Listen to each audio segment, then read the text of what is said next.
Pick it up. Biryani.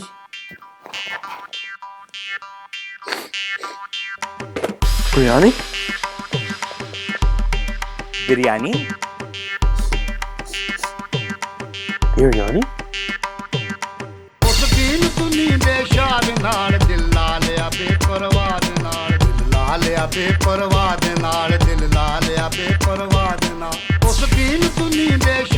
When you're making mutton biryani, the aroma fills the air and you really can't keep it a secret. Hi everyone, I'm Ahmed and welcome to Cravings Food Adventures. Today we're making mutton biryani. This is one of the dishes that is most loved in this household.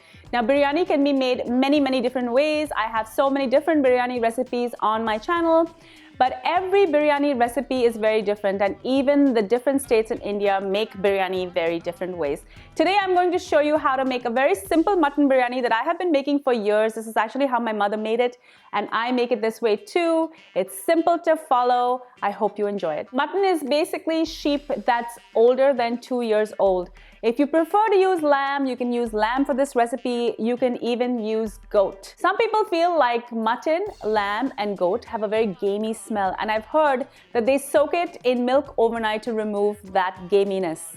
Now, when I cook my mutton, I cook it for so long that it's so nice and tender, and it really has no gamey smell at all. All you're left with is the beautiful aroma of all the spices and all of the ingredients that go into the mutton biryani. I'm using a long grain basmati rice. Now, this is crucial to making a good biryani.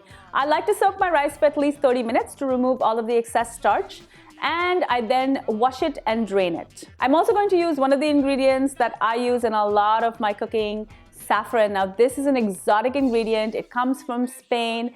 It's very expensive, but you really need to use just a little pinch. I'm going to add a little pinch to some warm milk, and I'm just going to let that steep. All of that beautiful saffron color is going to release into the milk. I'm also going to half cook some slices of potatoes. Now, a lot of people do not use potatoes in their biryani, but personally, I think that the combination of the meat with the potatoes and the rice is amazing. So I'm just going to half cook these and I'm going to leave them aside. I've got my oil heated up and I'm going to add my onions. I'm going to use a lot of onions. I've got about 4 cups of onions. These are red onions that I've just sliced.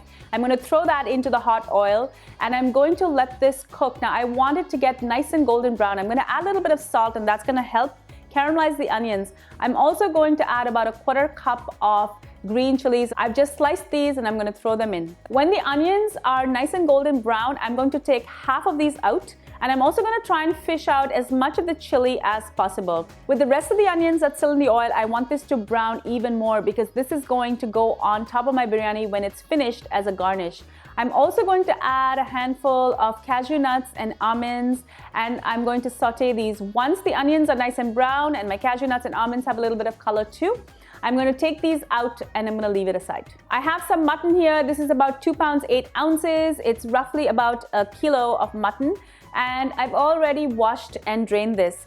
I'm going to marinate it with the juice of a lime, 2 teaspoons each of ginger and garlic paste, and I'm going to use 2 tablespoons of biryani masala. I'm also going to add salt and half a cup of yogurt. Now this is going to help tenderize the meat. I always prefer to marinate this meat overnight. Now I'm using my own biryani masala. You can go to the store and buy any kind of biryani masala that they have.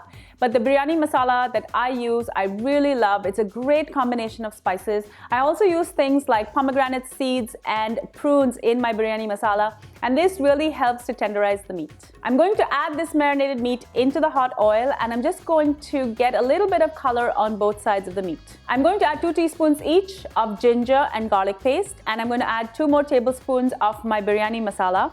I'm also going to add all of the onions and chilies from the first half that I took out. I'm going to add that back into the pot and I'm going to mix everything together. I'm also going to add tomatoes. I've got about 4 cups of fresh tomatoes that I've chopped up, and I'm going to throw this in and I'm going to mix everything together. I'm going to add some salt. I'm going to cover my pot and I'm just going to let this cook. Now this needs to cook for about 35 to 45 minutes. I'm going to keep stirring at intervals, and I'm going to add water if required. Now, you can speed up this process by putting everything into a pressure cooker. It works really well. What happens is when you cook in the pressure cooker though, there's a lot of liquidy gravy. So if you cook it in the pressure cooker, just open it up at the end and just continue to cook it so that gravy thickens up. I prefer though to cook my mutton low and slow. I've turned down the heat and I'm just going to let this cook slowly. Now look at the color that this mutton has developed. It is a beautiful, deep, rich color and it has the most wonderful aroma. I'm also going to add my potato slices. Remember those potato slices I pre-cooked? I'm just going to throw this in for a couple of minutes. I just want it to absorb all of the flavor from the gravy. I'm going to leave my mutton aside and I'm going to work on the rice. My basmati rice has already been pre-soaked. And in a large pot, I'm going to add 2 tablespoons of ghee. Now, ghee is just clarified butter. I'm going to add this in together with some whole spices. I'm just going to throw in some cardamoms and some cloves and some cinnamon and bay leaves. As soon as this hits the oil, it's going to start sizzling. Once that happens, I'm going to pour in water. Now, I've soaked 4 cups of rice, and typically you need double that of water. So I'm just going to pour in the water. I'm going to allow it to come to a boil. I'm going to add salt. And when it has come to a boil, I'm going to add the rice. I'm going to cover this and I'm going to let it cook for 10 to 15 minutes. This is about all the time it needs so that the rice is half cooked. You're not looking to cook the rice all the way. You're just looking to cook the rice at its halfway point. So please check the rice in between and make sure that it's only cooked till the halfway point. Now, don't leave this pot unwatched because when you do that, it's going to boil over. This has happened many times in my house. So make sure to watch that pot. When it's done, you can simply take it and just drain all of the excess water out. Now, some people like to fish out all of those whole spices from the biryani rice. Now, come on, that's just ridiculous.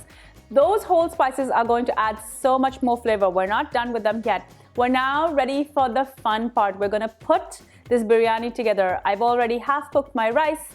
My onions that I'm gonna use as a garnish are ready.